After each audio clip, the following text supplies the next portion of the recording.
you should be good to go. Okay. I'm going to call to order tonight's meeting of the Finance Committee. It's Monday, June 13th, 2022.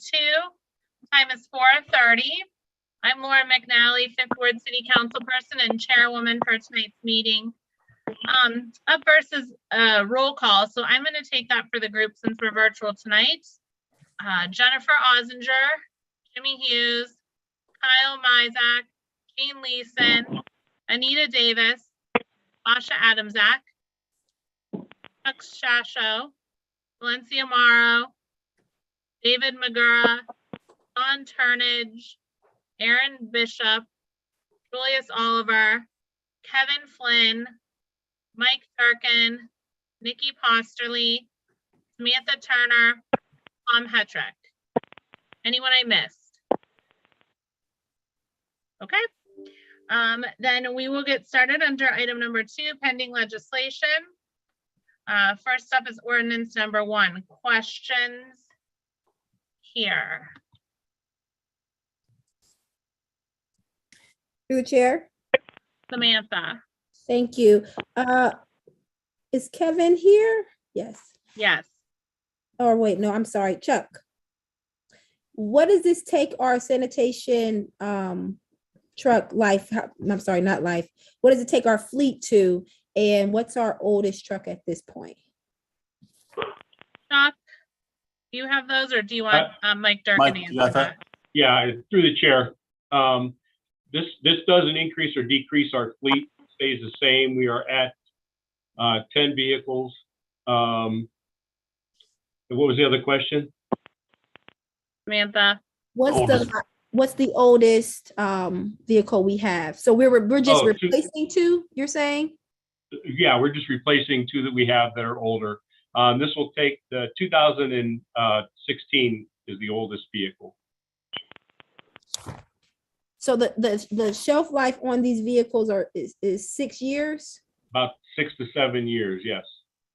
Okay, and are we fixing them in-house or are we sending these out for repairs when needed? Through the chair, we do a combination of both.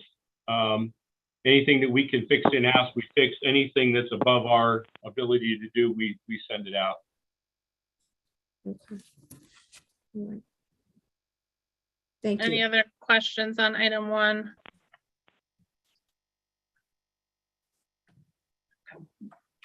Item number 2. Questions? Through the chair. Samantha? Thank you. Chuck, I wanted to know if you could provide us with a copy of the overall plan for the wastewater treatment plant.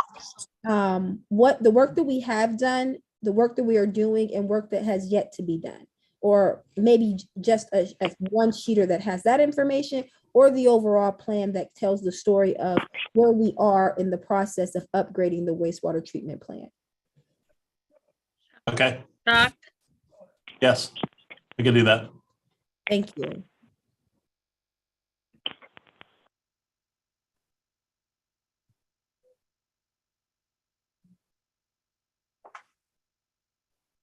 Sorry about that. Item number 3.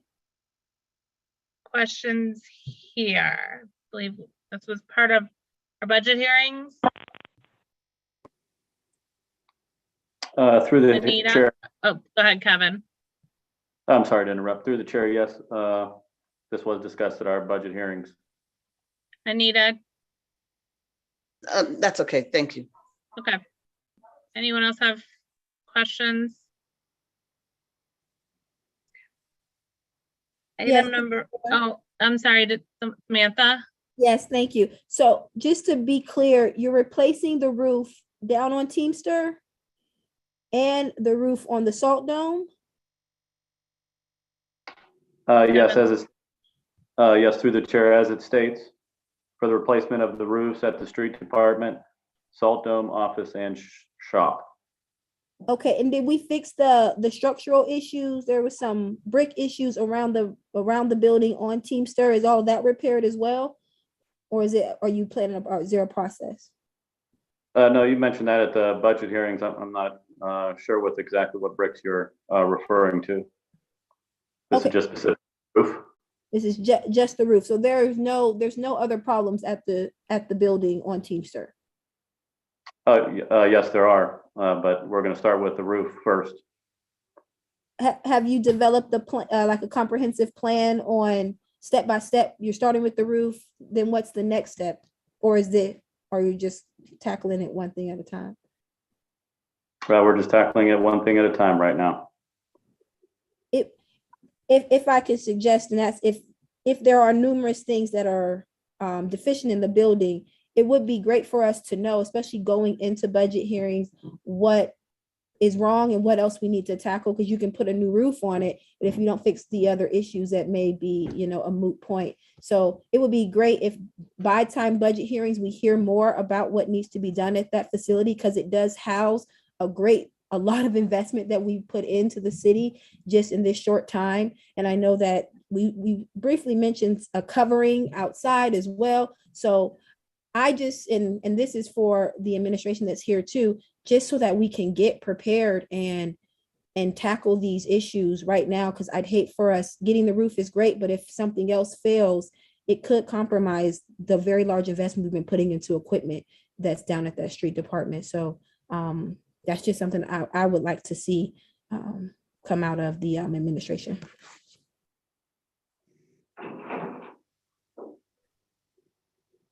Any other questions or comments on item 3?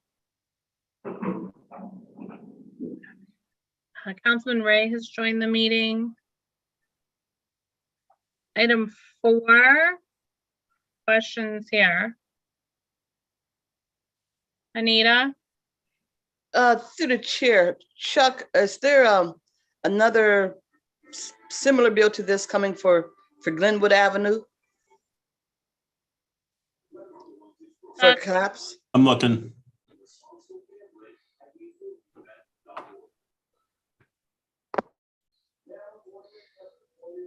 A number.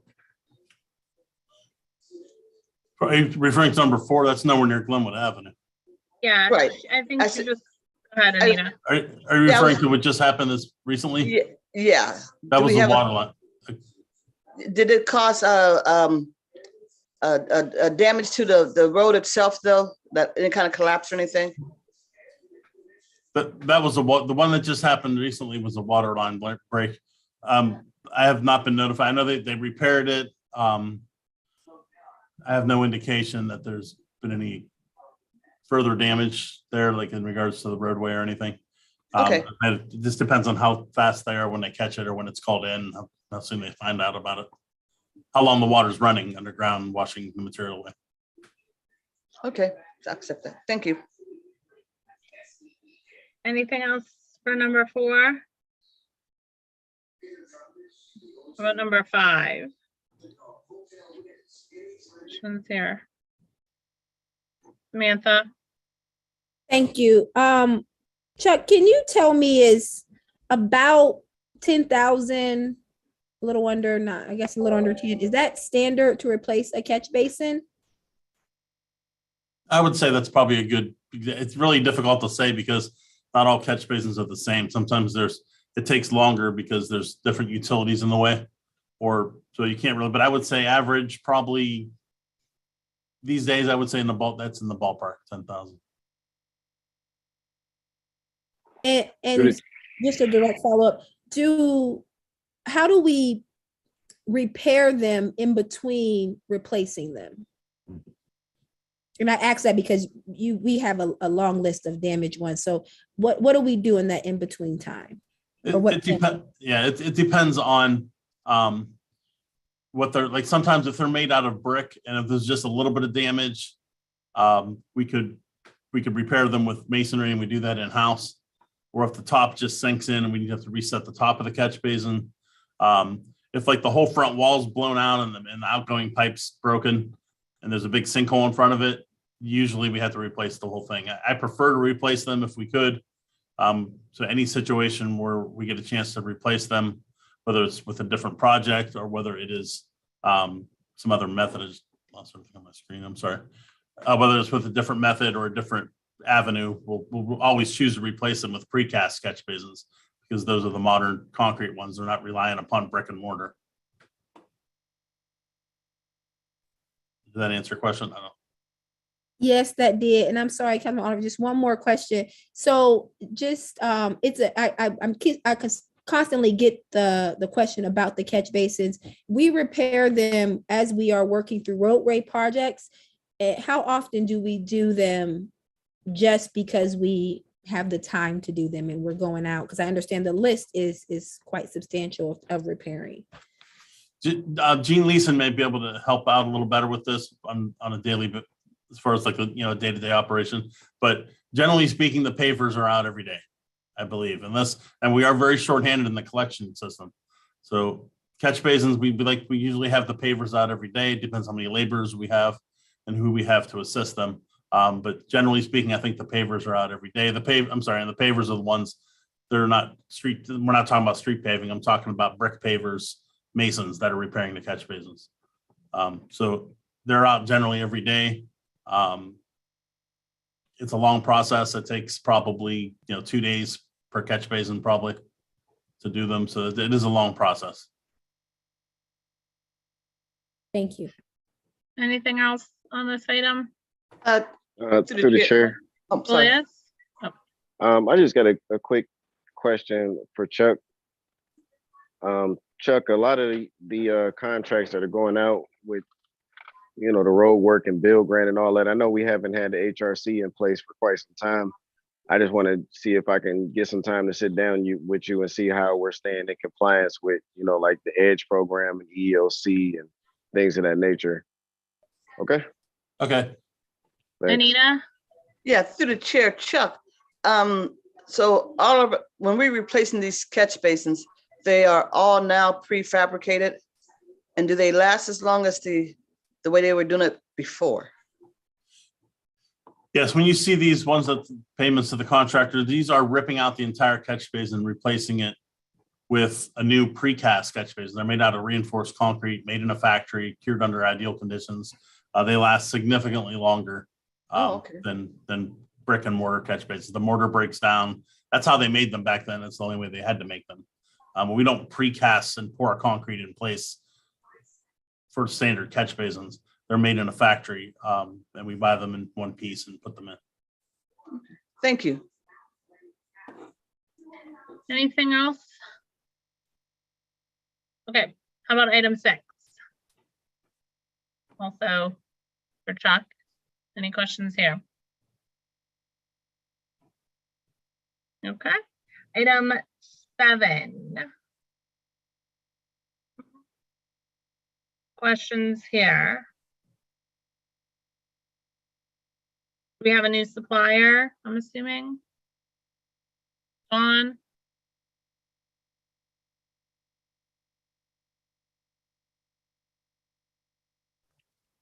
I'm sorry, so through the chairs, item 7 mine's my agenda.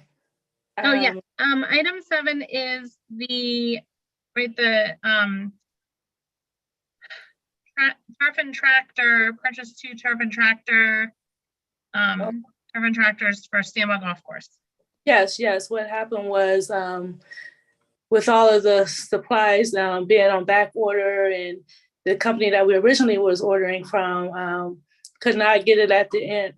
Kept on taking a long time, and then are unable to fulfill our request based off the quote that we had from previously.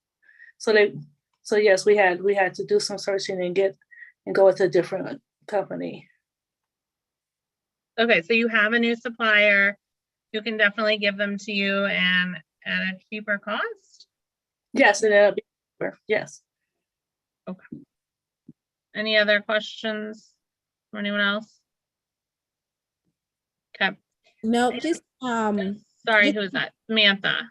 thank you. Just wanted to say that was great that we found it for almost $10,000 less. So that saves us a lot, and we still were able to get the same quality that we had. So yeah. Yes. Thank you. Item 8. Questions? Is Beverly here? This is Councilman. Samantha. She's not on the meeting, but Nikki is. Okay. I just have just a few questions about the executive summary you guys provided with the legislation. Just under the purpose of the plan, that purpose of the plan was built through the community conversations we had. Through the chair, that's correct. Okay, so there's just a few things that I just wanted to make sure that I'm very clear on. So if you could I'm gonna read something, you just tell me the agency that we have handling that specific thing, or in support or conjunction with any other agency handling that. And then I have one question about the dollar amount. Here it has increasing availability of affordable housing. Which organization is handling? Which organization would you say we would be supporting to do that? Through the chair, currently, our housing organizations that we have are YNDC and BNOY. Those are the ones that we are under agreement with now. Okay, so that means the apartments and the houses that YNDC are building fall under that scope. Through the chair, YNDC, they have pots of money other than HUD. So Right. Depending on the focus of that fund, so our funds could be, it depends on the category that the funds that they're using our money for. So if housing and building apartments is part of the HUD grant, then yes. Okay. And then what about reducing discriminatory barriers? That would be, and I don't have the entire list in front of me, so I could follow up with you on those. That would be a combination of our MyCap, our different Catholic charities, our social service agencies. Those are what we use to tackle those issues.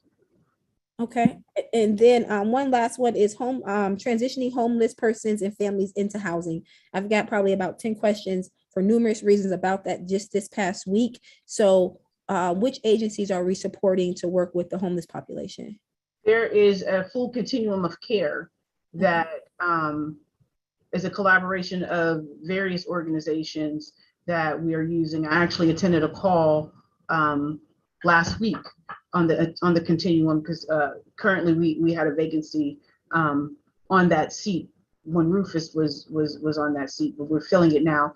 And so I participated in the call just so I can kind of wrap my head around where we're going with homeless, because I understand it's a huge problem. I know there are some issues that occurred not just last week, but that are continual in a lot of conversations that we have. So there's a collaboration of a lot of organizations. Aaron's the chair of the Continuum of Care Committee. I want to say there's at least 14 organizations. They understand our concerns. I've expressed specific concerns to that organization, and we're working to come up with some better solutions to combat that problem. Okay, thank you. And then my next question is facade improvements under the last bullet point, expanding economic opportunities, job creation, home ownership, facade improvements. I've been asked about the facade grant actually just before I walked in here. Are we reestablishing that program for businesses? Is that something that we're working on? Through the chair, we absolutely will be. I've already talked with Valley Partners and some other partner agencies to help us facilitate that program. However, keep in mind that we are using our minority outreach division to assist on those grants as well. I do not want to solely use HUD funds for the facade program because of the restrictions that come with HUD. So I have a specific request in for ARP to use facade so that we can roll the program out differently. So yes, we will be revising that program and bringing it back under a different funding source. Okay, great. And lastly, it has here that we anticipate the following amounts. How close are we to being sure that this is what we are going to be receiving? The allocations of the total 3.4 million.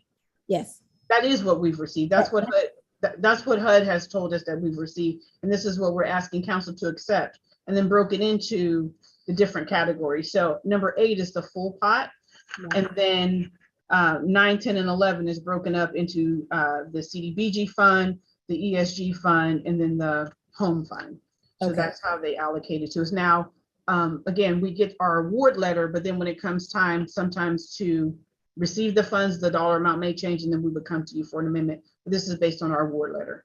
This is based on the letter. So we have received the funds that possibly may change once the dollars come in. Correct. Okay. All right. Thank you so much. Anyone else have questions on number 8? How about number 9? Or 10 and 11? Okay. Next topic, number 12 here. Questions on 12.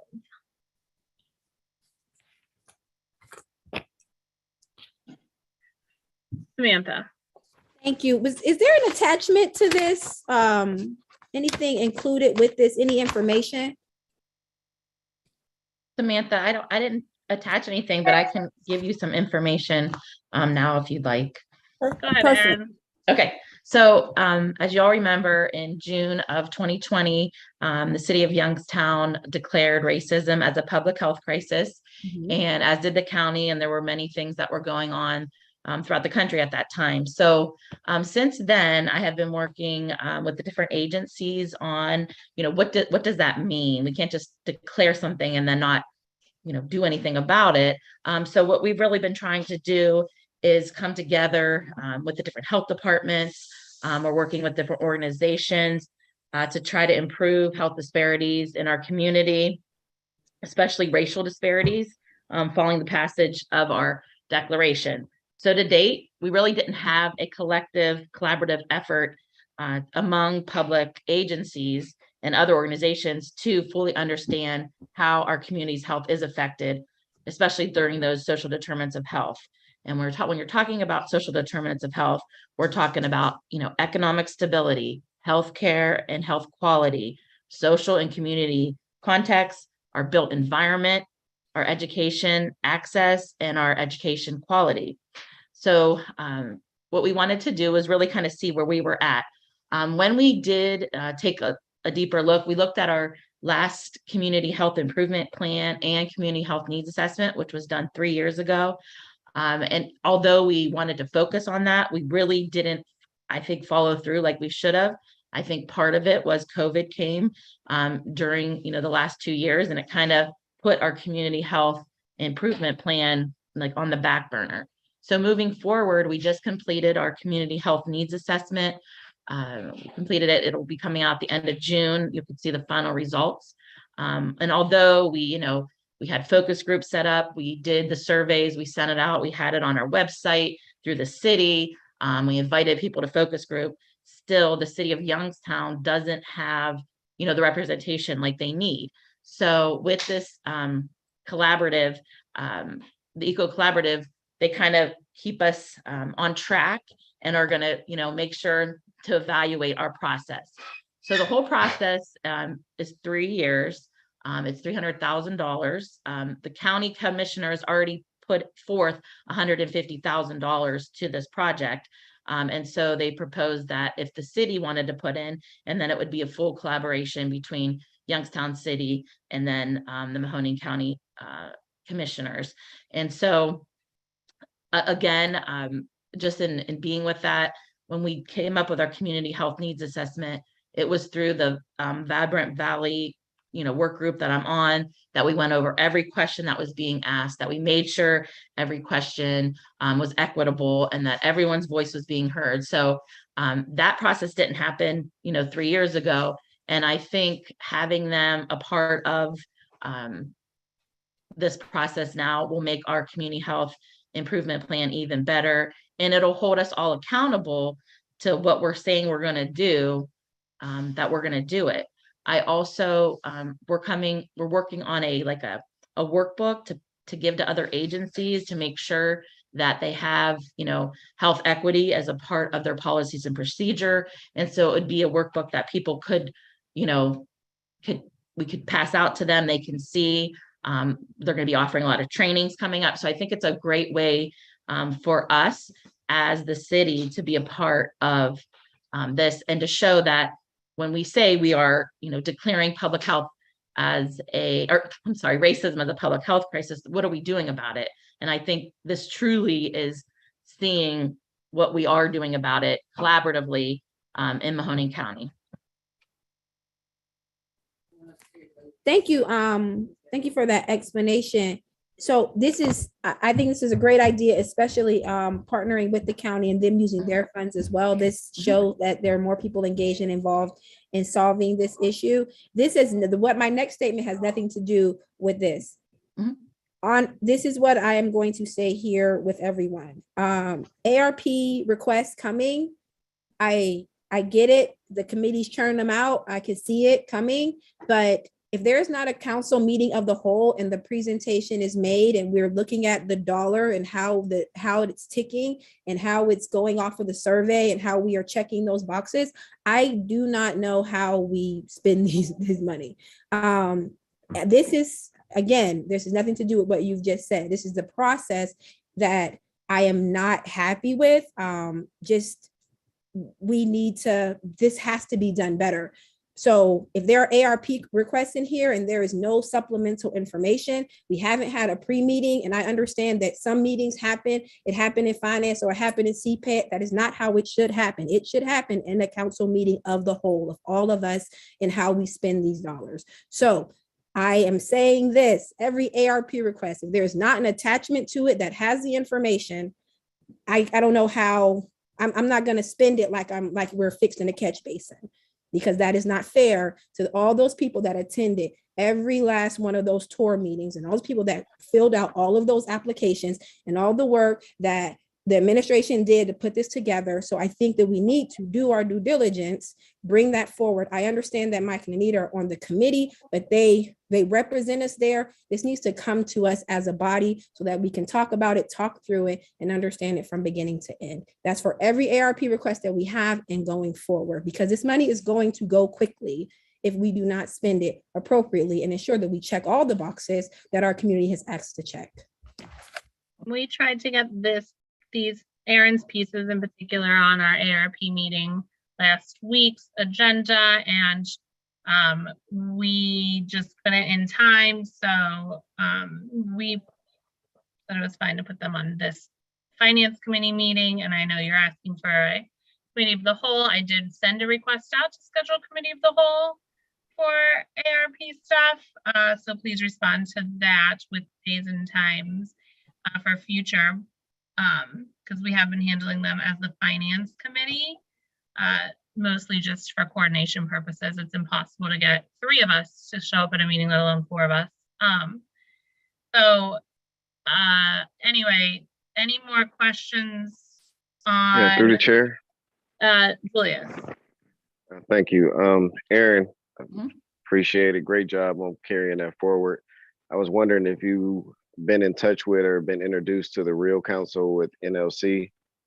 I know Basha used to be on the committee. I don't know if you still are, but I think you can get a lot of different information, as well as them coming in with trainings and other assistance and resources if you connected with the Real Council. Julius, you're saying the Real Council for NLC, which is the League of National League of Cities. Yeah. Okay. I'll look into that for sure. Thank you. Any other questions for item 12? All right, item 13. Questions here.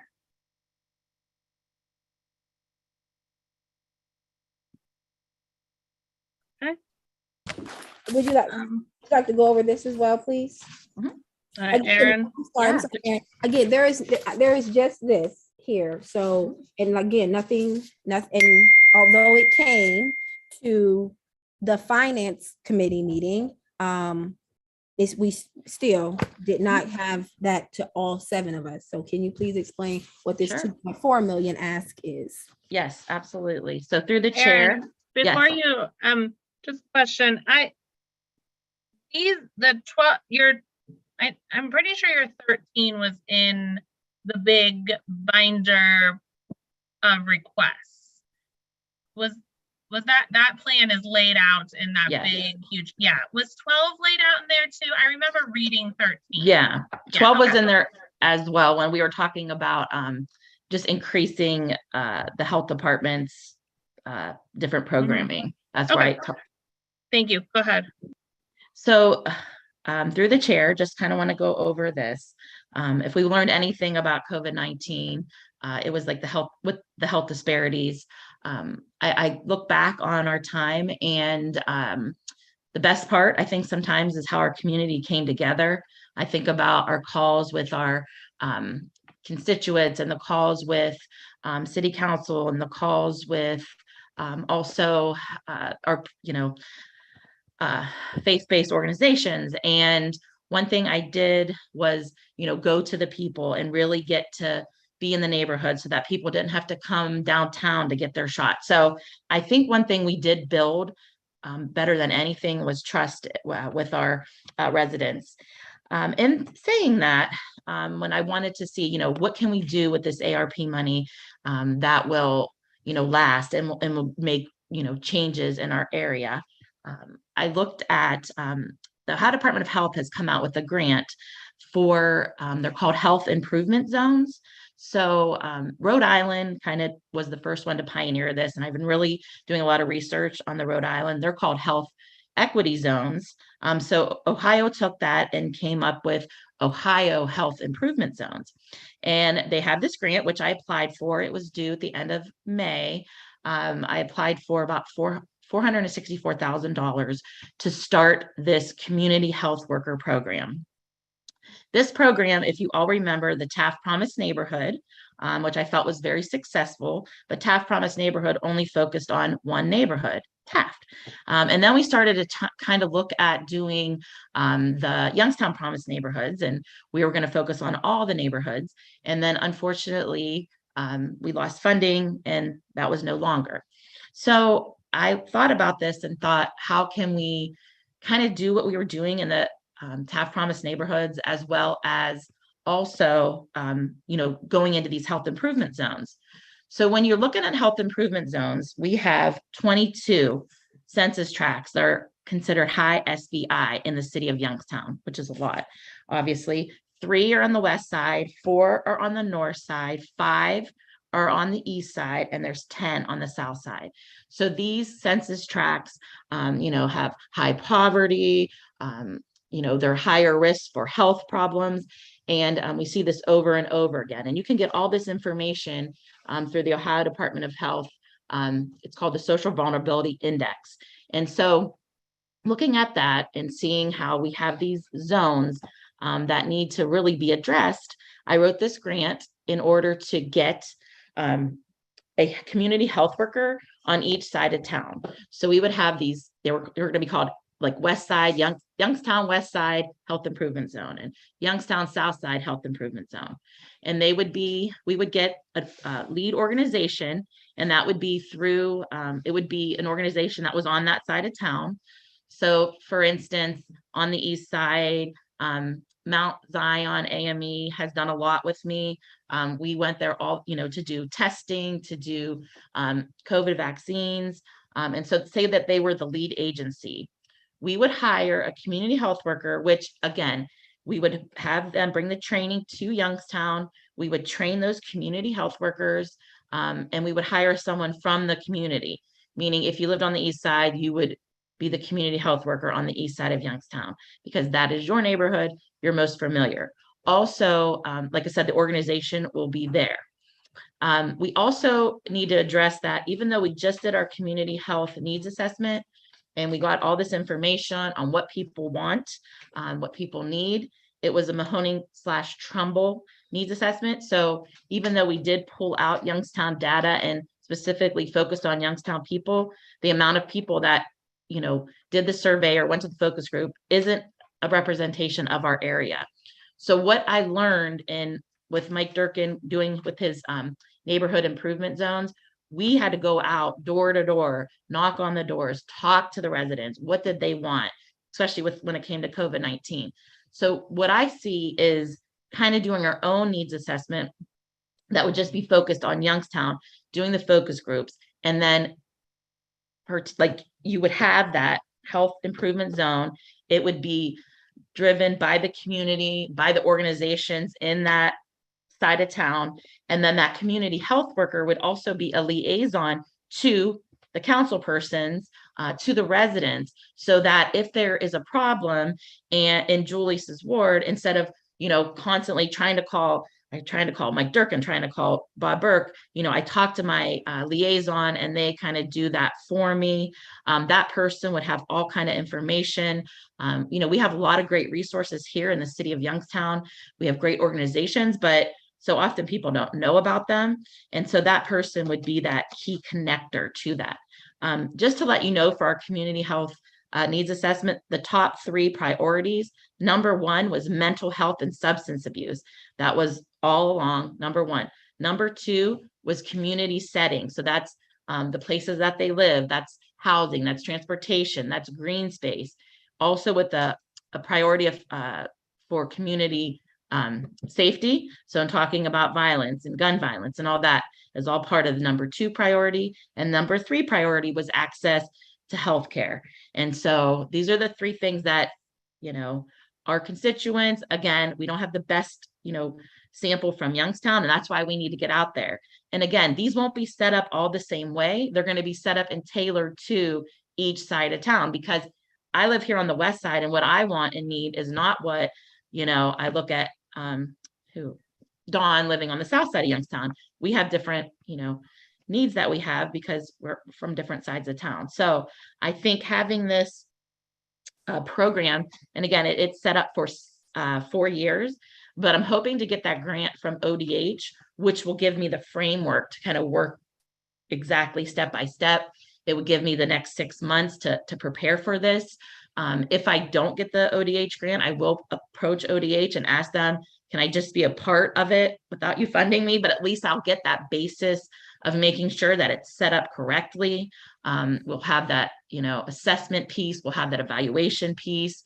We'll have the community health improvement plan to back it up. So everything will be reported out. I mean, so like you're going to see a change. We're going to have, we can't throw money at this and just say, oh, we'll see, maybe we're healthier by, the end of 4 years. No, we're going to have baseline data, and you'll see us either increasing or decreasing or staying the same through the eco and through our community health improvement plan. It'll keep us accountable. And I just think it'll be a great program. And again, it's going to be driven by the community. We would have like a council, and I see, like, say myself would sit on all 4 councils, but the council over on the east side would have, people that have businesses on the east side, that have churches on the east side, that the housing authority that's on the east side would be there. And so that's going to always be different. And then also I would have anywhere from like 5 to 11 residents sit on that council. And so I just think I really like, one of those things, I've been watching the ones from Rhode Island and learning about it. And it excites me because, it's very new. This will be the first of it in the state of Ohio. And so I think we can do some really great things. And I always look at like COVID-19, this money is here because of COVID-19 and all that we have went through as a city. And so if we can give back a little bit and help our residents, and I just think sometimes they don't, share how they feel because they don't trust, and they don't trust certain people. So I think to have this health improvement zone where they feel comfortable, where they know the people on the board would be, very helpful. So. Thanks, Erin. I think this is fantastic. I think it puts, it's putting our money where our mouth is. It's putting boots on the ground. It's getting actual work done. And then it's, like you said, driven by data. And we're going to be able to see, our successes as they come with this, an actual improvement, and in a short period of time too. I mean, a 4-year timeline is aggressive, and I think it's fantastic. Any other questions about this? Yes. Anita? Yes. So you would be taking individuals, if I remember from the meeting, these would be employing individuals from our community. They would be at the they would have both training and certification that they could utilize at a later date. So we are putting people to work as well. Through the chair. So Anita, back in 2014, we brought the community health worker training to Youngstown State University. There were about 15 people that took that course. It was over like 7 weeks. I think it's changed since then. I think they could do it virtually. We're actually trying to bring it to Eastern Gateway Community College just to have them as a partner. But I will tell you personally, Goalie Stennis, who's now our director of minority health, took that and was our community health worker. There are several community health workers that are still working through MyCap, through the Mahoning County Pathways Hub, that all went through that training. And so truthfully, you know, the people that came, got their training, are still working as community health workers, which I think is pretty awesome. And I also know that community health workers are, I think, where we're kind of going and seeing it. There was just a grant through ODH again for like, 100,000 to increase your community health workers. So I didn't apply for that because Mahoning County was applying for that for their hub. And so we applied for the other one because they don't want to see tons of grants coming from or proposals coming from the same area to do the same thing.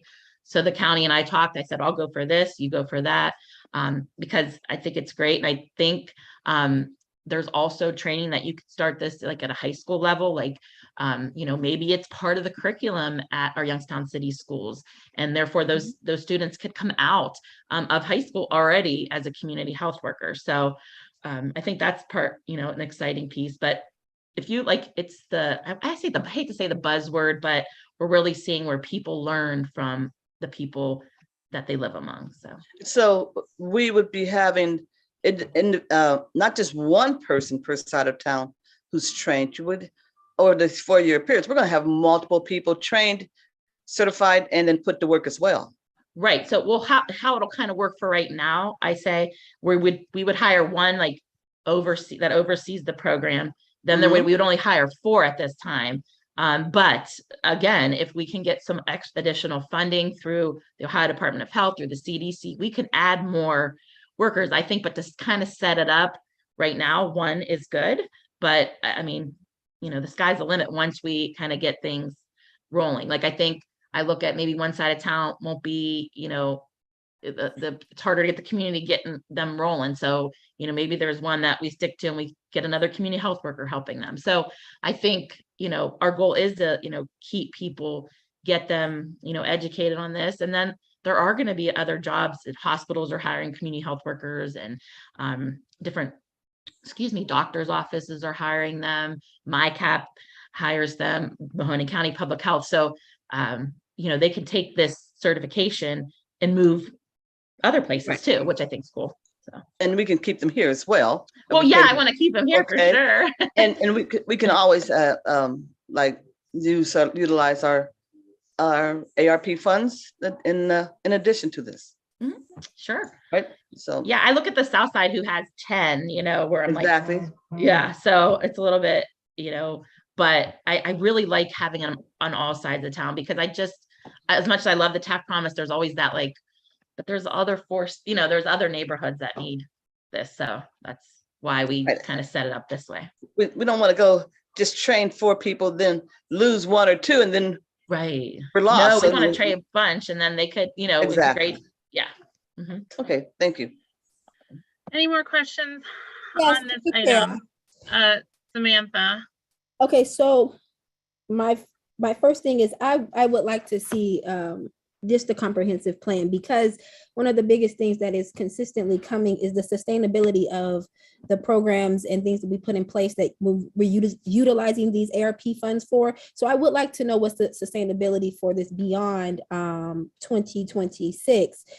How do we continue on this program and how it continues to build? That's one. But before I can, I think that we should see that. What's the plan for sustainability before we say yes to the 2.4 million? And that's my first thing. The second thing is that when I read it and read these proposals back in December, we got this nice big healthy binder. That plan We have community police officers. We have the need for more code enforcement officers. We have violence interrupters. We have developing a parks plan, all of which help and bring our communities back together and help and support almost all of the community needs assessment points that were in the last section, the last assessment that was done back in 2019. So my question is the ARP committee or the administration looking at all of those needs, because they all are doing similar work in revitalizing and bringing back the community and engaging the community, whether it be us having our community police officer boots on the ground, knocking on doors, being a friendly face, whether it be our code enforcement officers being able to help us get through issues that we're having in our neighborhoods, whether it be our violence interrupters that are helping us stop issues before they arise, whether it be us beautifying, bringing our parks back together to help our neighborhoods become more sustainable. I feel like there's a comprehensive plan coming up, bubbling, something, an all-around plan that's bubbling, but I don't know if we are jumping so fast that we are missing the point or missing the mark. And this is, and maybe this is a question for the mayor or for Nikki. When we got these, I really thought that we were going to look at how everything works together and try to roll this out so that we're using every dollar the best way we can, and then ensuring that the things that we are investing in is sustainable. Because I hope I get a grant is not, that makes me nervous, because that means that we got 3 years to do our best if we possibly can, but we don't have 3 years of tax base. How are we going to keep paying people or keep sustaining programs like this? So, and I'm very weary of covering wages and benefits with ARP dollars, because that will blow through those dollars quickly.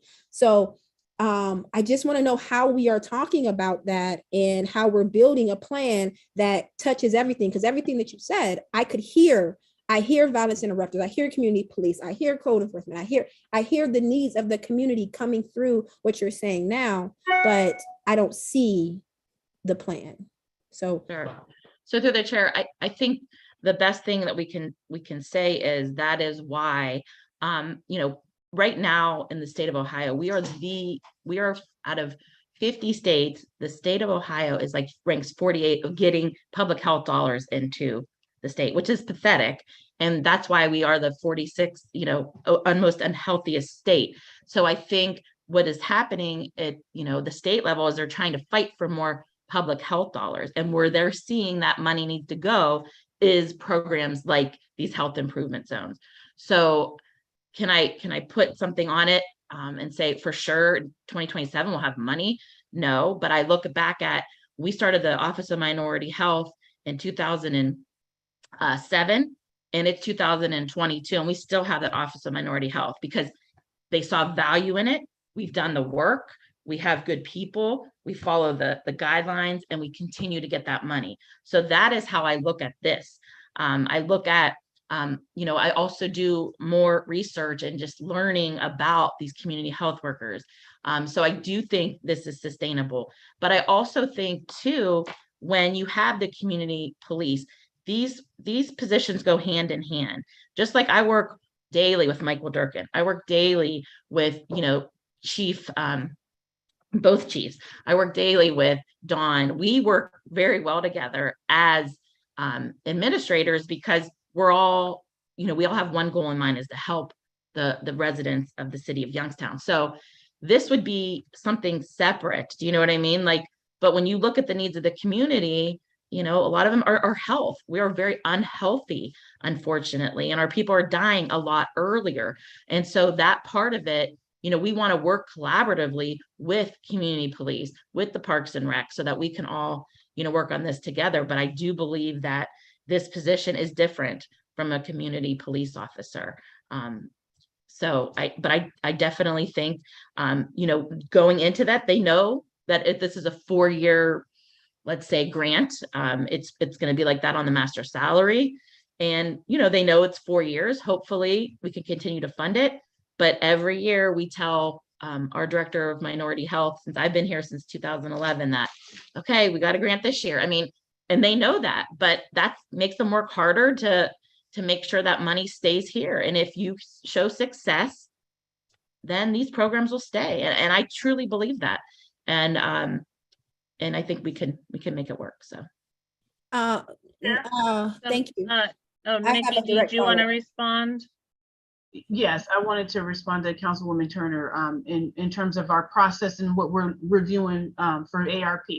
So in the ARP committee, when these proposals come before us, we do exactly what's happening here. We have Q&A, we're looking for data, we're looking for stats, we're looking to our philanthropic partners to see if other funding sources we're leveraged through them. We're also looking at our internal departments to see how they partner in what's being presented. So when we look at what Aaron's doing, we talked about not only parks, we talked about community police, we talked about housing, we talked about how does it improve, with it and coincide with our housing study. We talked about how safety is definitely important to what Aaron is doing, to what's important to what Dawn is doing, and what's important to what I'm doing on the housing end under my department. So we're looking at how all of that ties into one big master plan of implementation with these dollars. Although our role is specific to ARP, we're also looking at the impact of the other departments that can help with that. So when Aaron was presenting, Dawn had a role in her presentation. When Dawn was presenting, Aaron had a role. When Harry and Chuck were presenting, Rick had a role. We all are looking at how can this fit into the bigger, broader picture. So I just want you to know we're not just like looking at these in silos and one-offing, these proposals out. It's taken us a while because we're doing all of that vetting in the committee. Thanks, Nikki. Aaron, I agree with you when you say that, that starting this program, getting it off the ground will set us up for a better outcome down the road when it comes to getting funding from the state or federal government to keep programs like that going. So I think it's a good idea, and I think we'll be successful down the road to be able to maintain it, because you guys will do such a good job getting off the ground. But also you've said numerous times how you're going to have data around this. You're going to be able to show exactly what you're doing and how it's working, and that is key. And you're going to have numerous partners, and that's going to be key to getting those grants, as we all know we've seen in the past. So I just my comment that I agree with you when you made that statement. Does anyone else have questions around this item? No, just one more thing, Aaron. Samantha?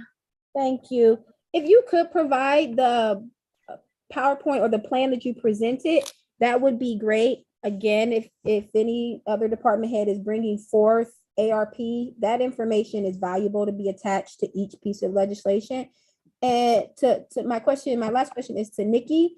How do we get report outs of those conversations or that information or that work that is being done and being multi-layered? Are you putting the plan together? If there's like a phase 1 or the first draft, something so that we can see that they look one-offs. And I understand that you are talking amongst each other around the table, but I would like to know how we are connecting all of these dots. And I think that my colleagues would like to know how we're connecting these dots. And at the end, this is what it should look like. Hey, Nikki, before you respond, because we had this conversation a little bit, and Mike actually explained it pretty well when you guys have the data that shows sort of the percentages of what was top of mind from the community meetings. And then you have the spreadsheets of all the proposals that were coming in and which ones fit under which categories. And then you kind of can say, okay, well, Aaron's program, for instance, checks off 5 or 6 boxes that were top of mind that fell under the 90 percentile of what people wanted under category A, 40% under category B. Perhaps just publishing that for us might be, because I know you already have that work kind of done and would be easy to update after a meeting, and say we made a decision on this, and we made the decision because and then it's just data, right? It's just numbers and data. And I found that helpful when Councilman Ray brought it to the very first meeting we had about parks around ARP a month or so ago. But go ahead.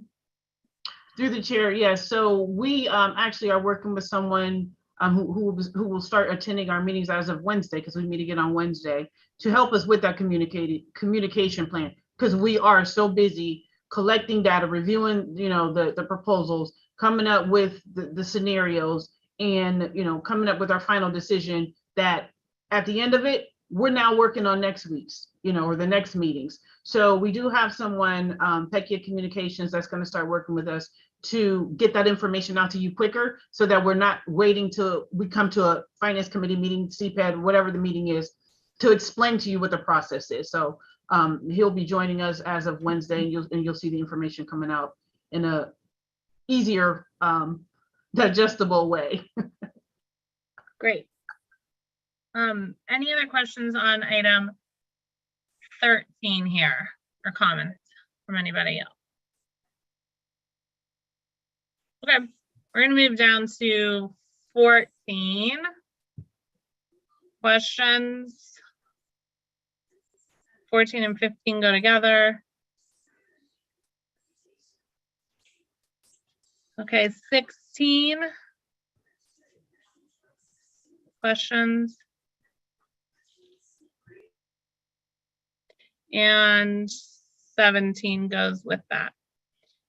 So then 18 through 33, I believe, are discretionary. Does anyone need to speak on any of those? Okay.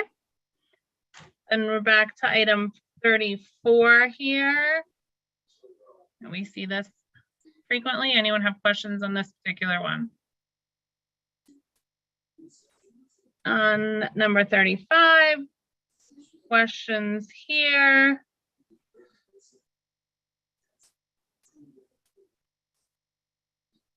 And 36.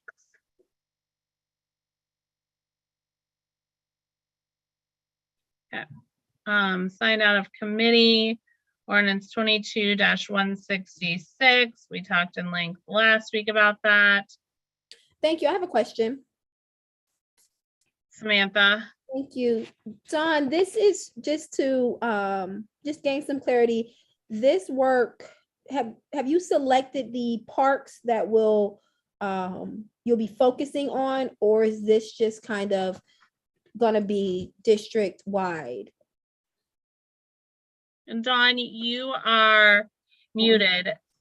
Samantha, were you included in the email that we, the information attachment, I guess you could call it, from last week's meeting? It listed all the information. I asked her, I just wanted to explain it here on the record. Thank you. Okay. Through the chair. Yeah, thank you. Yes, what had the parks that were considered to be my current action items, and are the locations that have our high traction volume through our summer, our season that we're currently in, going into even the fall and the spring. And so with that said, those are the areas that we will focus on, particularly first with the high traction areas. And what I mean by high traction is that our increase in our rental at those particular locations, as well as just the usage overall, if it's not a rental place, but there is a lot of usage at those particular locations that were identified in the attachment. Thank you. Anyone else? A follow-up question. Okay.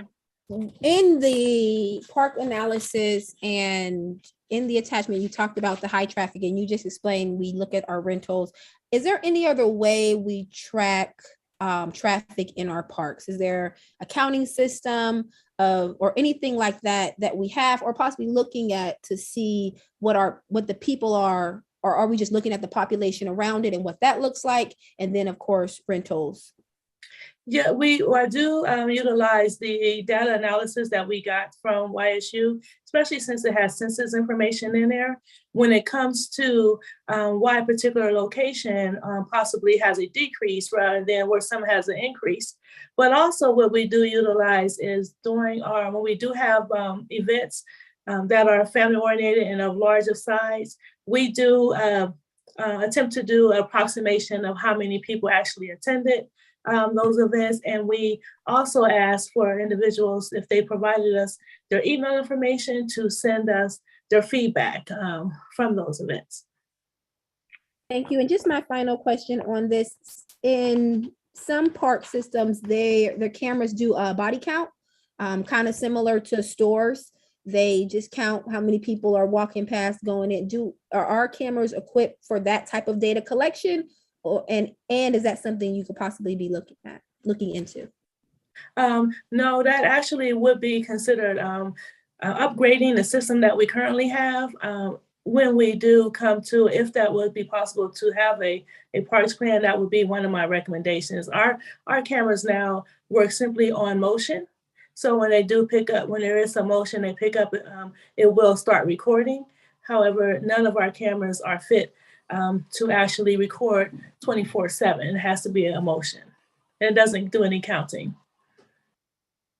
Thank you. Mm-hmm. Anyone else have any further questions on this item? To the chair, Anita? I have to apologize. So Don, the cameras are just impact, for my clarification, unless they're different from mine. Are you still using Arlo's? Through the chair, yes, that is correct. Okay, so at the playground is in the middle of the day, are the cameras running during the middle of the day? Because you would have nothing but motion with kids playing. Right, but however, Oh. No, go ahead, I'm sorry. yes, yes, it does pick up motion and it records for certain length of time. So right now, what we have with our system is it records for 2 minutes. If there is no motion, then it's not actually recording anything. But you can it will trigger as soon as something is moving. So it's running. Your cameras are running 24/7 at the playgrounds? The cameras are on and operating. However, they do not actually start recording until a motion is made. Right. So, but if it's in the daytime, just unless they, like I said, unless it's different from my camera here, if it's in the daytime, the kids are running constantly. So it's constantly recording. It is not constantly recording. They are always on. But okay, but there's not. So you shut off the recording feed during the day hours. I'm sorry, the phone had cut off a little bit. I just got during the day hours. During the day hours, you have the ability, if it's Glenwood Playground and it's June 14th, the kids are down there playing. So you're turning, the cameras are on, but they're not recording during the day. That is correct, unless there is motion. Okay, good. Thank you. Yeah, Okay. thank you. Okay. Okay. Ordinance 22-167, also discussed in length last week, with the recommendation for yes vote to defeat at that meeting. Ordinance 22-189. I have a question. Oh, Aaron. 167. Okay, Aaron, did you have a comment? Sorry. No, sorry, I was itching my hand. Oh, okay. Sorry. I wanted to go back if we need to go back. Yes, I have a Samantha, okay, hold on. Samantha, So ordinance 22-167. what is are we not, so I'm sorry, let me go back. I received the email with the bullet points from Councilwoman Adamsack. And I appreciate that. I think that was a really, great input for developing the master plan for the parks, but I am unclear as to why we are defeating utilizing ARP dollars to do a master plan for the parks, but not for our health. Stuff going away. Aaron, So you can get the minutes from our meeting last week that discusses it in length, and we also determined to schedule a committee of the whole meeting, which the request was made to schedule that to further the conversation. But the gist is that we all already have plans and they're in motion in terms of the master plan for the park. So we concluded that we didn't need to go out and spend this money on a third party to create a plan until we got later on down the road. We already had parts 1 done, parts 2 is in motion right now, and then part 3 is the future. The future part of the plan, the future part of the park. And that part of the plan would be, that part of the plan, we can continue to discuss spending money on outsourcing the creation of. Oh, okay, so Don, my question was for Don. Thank you for your input, Lauren. But Don, so I thought you were getting this plan together, and I understand we have all of these pieces, but who is developing a plan? Because it sounds like I don't know. It's not. I am just flabbergasted by the fact that there's plans being developed and it's not coming out of the Parks Department because it's not our purview or our job. And how do we hold people accountable for something that does not come out of the administration, and we can't hold somebody accountable that does not work at our mercy? So my question is for Don, is how do you reconcile receiving all of these plans? I'm assuming everybody's working on something. I understand what you're saying, Councilwoman McNally. Everybody's working on something. How are you reconciling all of these plans and putting it together? And how does that work with your vision as a director? And if the mayor's not here, Nikki, how does that work with the vision of the mayor for the city? Like, because I'm a legislator and my task is not to administer the services of the city, I just am unsure of how we got to this point where we're skipping over the development of a master plan from the park brought forth to us by the parks director. So Through the chair. Julius. I'm sorry, I've asked 3 questions to Dawn, so I just would like her to answer, and then everybody else can chime in and chew if they like. I'm fine with that. I thought Lauren was the chair. Yeah, but my question is to Don. Lauren can ask, but Okay. Don is the We're person. going to stop for a second here because the conversation and the decisions were made at the last finance committee meeting around this exact thing and why we got to where we got and why we decided to recommend to go in the direction that we decided to go in.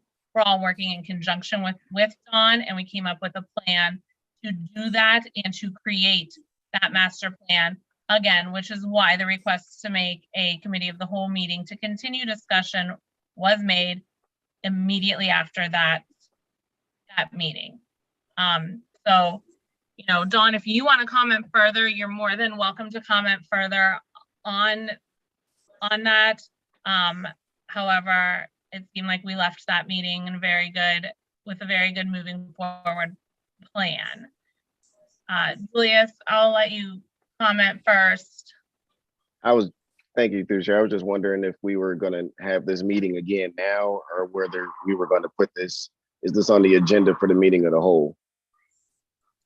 The continuation of conversation around, from our last finance committee meeting, we decided to defeat this one, for yes vote to defeat, given that, and then our plan moving forward, again, because we had already had part 1 done in the overall plan that Dawn had said the $250,000 needed to go for had 3 parts.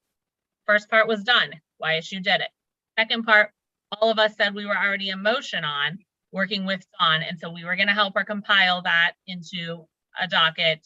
And what Basha provided with us was extremely useful for that portion of the plan. Then part 3 was the future. What does the future look like for our parks plan? And that was the part that we perhaps could spend some money on, and that we were going to continue conversations around parts 2 and 3 and the committee of the whole. That is a general recap from that meeting. I don't want to go through it again.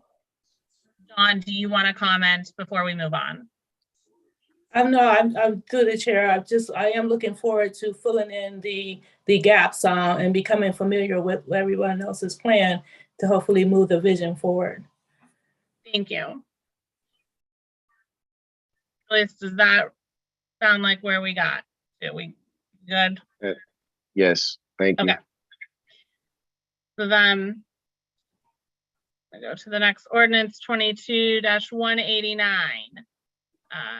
Questions here? I think there was just some more information that was wanted from our last meeting. Okay. Under late, 1 through late 4 are all discretionary. Anything need to be said here? Okay. Under miscellaneous, I had 2 things. One is, I know we have Juneteenth coming up, and we had that piece of that ordinance that we passed to create it, make it a holiday that was given off for specifically management, but it was brought to my attention there was only management, and that I was wondering, not the unions, I was wondering if there was some type of MOU that the administration put in place with the unions until their contracts were in the process of being negotiated, so that it could be added to their contracts, just like all the other holidays. And if not, like, what's going to be the plan when all of management is off, but all of the workers are at work without any bosses? Through the chair, Jeff, did you want to take this one or you want me to take it? Nikki, why don't you start and I'll be happy to fill in the gaps. Okay. Through the chair, what the mayor had recommended that we do is everyone gets the holiday, and as contracts come available, we'll negotiate putting the holiday in the contracts at that time. Through the chair, may I add to that, with the contract that's currently in existence that has that language in it, it was a bargained for component, and it would be, I think, unseemly and unfair to not have the rest of the union contracts follow that pattern. But that being said, as Chief of Staff Nikki said, given the short term, we're going to do the right thing and make sure that everyone's accommodated. So, thank you. Okay, so everybody will be off for the holiday, or again, just the one union that happens to have their contract open and all of management? I'm just trying to make sure who's. No, everyone will have the holiday recognized for them. I don't mean to be parsing words and splitting hairs, but I mean, not everyone will be off, but everyone will have that accommodation made in their salary or their work schedule. So obviously, there are people who work through holidays, and those people will obviously be expected to work. And then the reflection will be made in their pay for whatever overtime occurs on a holiday. But does that answer your question, Councilwoman? Okay, so it's going to be treated like a regular holiday for across the board, management and unions, and then, some people are obviously on call. Sometimes the trash department chooses to work a holiday instead of taking it off. Correct. Is that going to be what happens? Through the chair, yes, ma'am. That's what's going to happen. Yes. Like a regular. Recognized as a regular holiday, just like we did Memorial Day, just like we're going to do 4th of July. It'll be recognized as a regular holiday, and we will negotiate when the contracts come available. Chuck?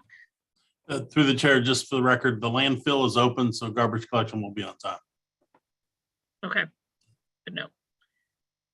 Okay, and then my second question, Jeff, I guess it's for, Anita, I see your hand up. Go ahead, you can go before me. Yeah, so just out of curiosity, Cal, was this already calculated into the budget? No. So how much more would this be costing us?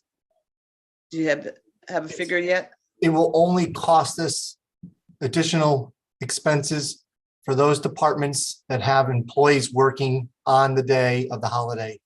Everybody else who normally would come to work and is now going to have a holiday who's not scheduled because of services that are not, like your safety forces, your 911, any department that actually has to have somebody at work is now going to get paid holiday pay, even though they don't have it negotiated in their contract.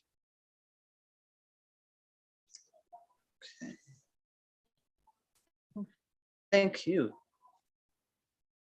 Okay. My second one is, I guess, for council in general and perhaps Libyan. The reason we had tonight's meeting virtual was given what happened Friday to council members and the thought of us just making sure that we kept the community safe and ourselves safe by not all being in one place at the same time until the situation was resolved. I know that we haven't really necessarily had an update so far, so I don't know how we want to handle Wednesday's meeting, or if we anticipate some type of update before that, or even what we're legally allowed to do, because that's a voting meeting versus a committee meeting.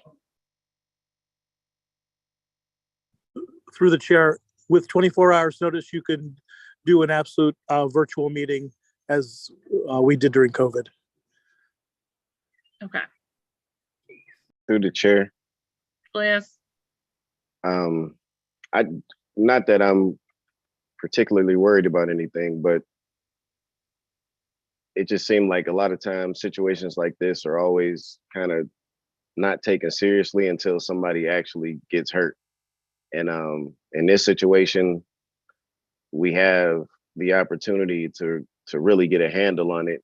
But unfortunately, I personally haven't received any updates. So I would suggest, just for, you know, our own safety, that meetings continue to be virtual until we get some type of information from whatever law enforcement agencies are in place. Because I don't want to see, you know, this get to a point where it's not, I'm not saying it's not being taken as seriously as it should, but I don't want to, you know, I don't want that to be the feel out there and amongst council. Okay. So as long as we're legally allowed to do it on Wednesday, then maybe our clerks can just send an email out to us, and we can do what we usually do to move meetings like that and decide if that's what we want to do for Wednesday. Tomorrow's CPED meeting is virtual. It was already planned to be virtual. Anyone else have anything under miscellaneous? I do. Oh, Kyle? The administration wants council members to understand you were all chosen to appropriate $2 million for each of your wards to spend out of ARP. You have to do legislation for each dollar with each of the parties that you're actually going to allocate that to. So no project can begin until you as a group choose to designate who you are appropriating that entity to be, so that we can, in essence, follow the guidelines handed out by Treasury, so that I have all of the information and council has actually approved the expenditure of those dollars. So until you actually have an ordinance passed, we cannot begin moving forward with any project until you as a body have acted. Thank you. Anyone else under miscellaneous? Okay. Then Anita, Basha, do you want to do the motion? Yeah. Yes. I would like to make a motion to forward ordinances 1 through 36, ordinance 22-166, ordinance 22-189, and also late 1 through 4 to the council floor for consideration of passage. Second. And I would like to make a motion to forward ordinance 22-167 to the floor with a yes vote to defeat. Second. Okay, that concludes our agenda. Motion to I'll take a adjourn. motion to adjourn. Motion to Second. adjourn.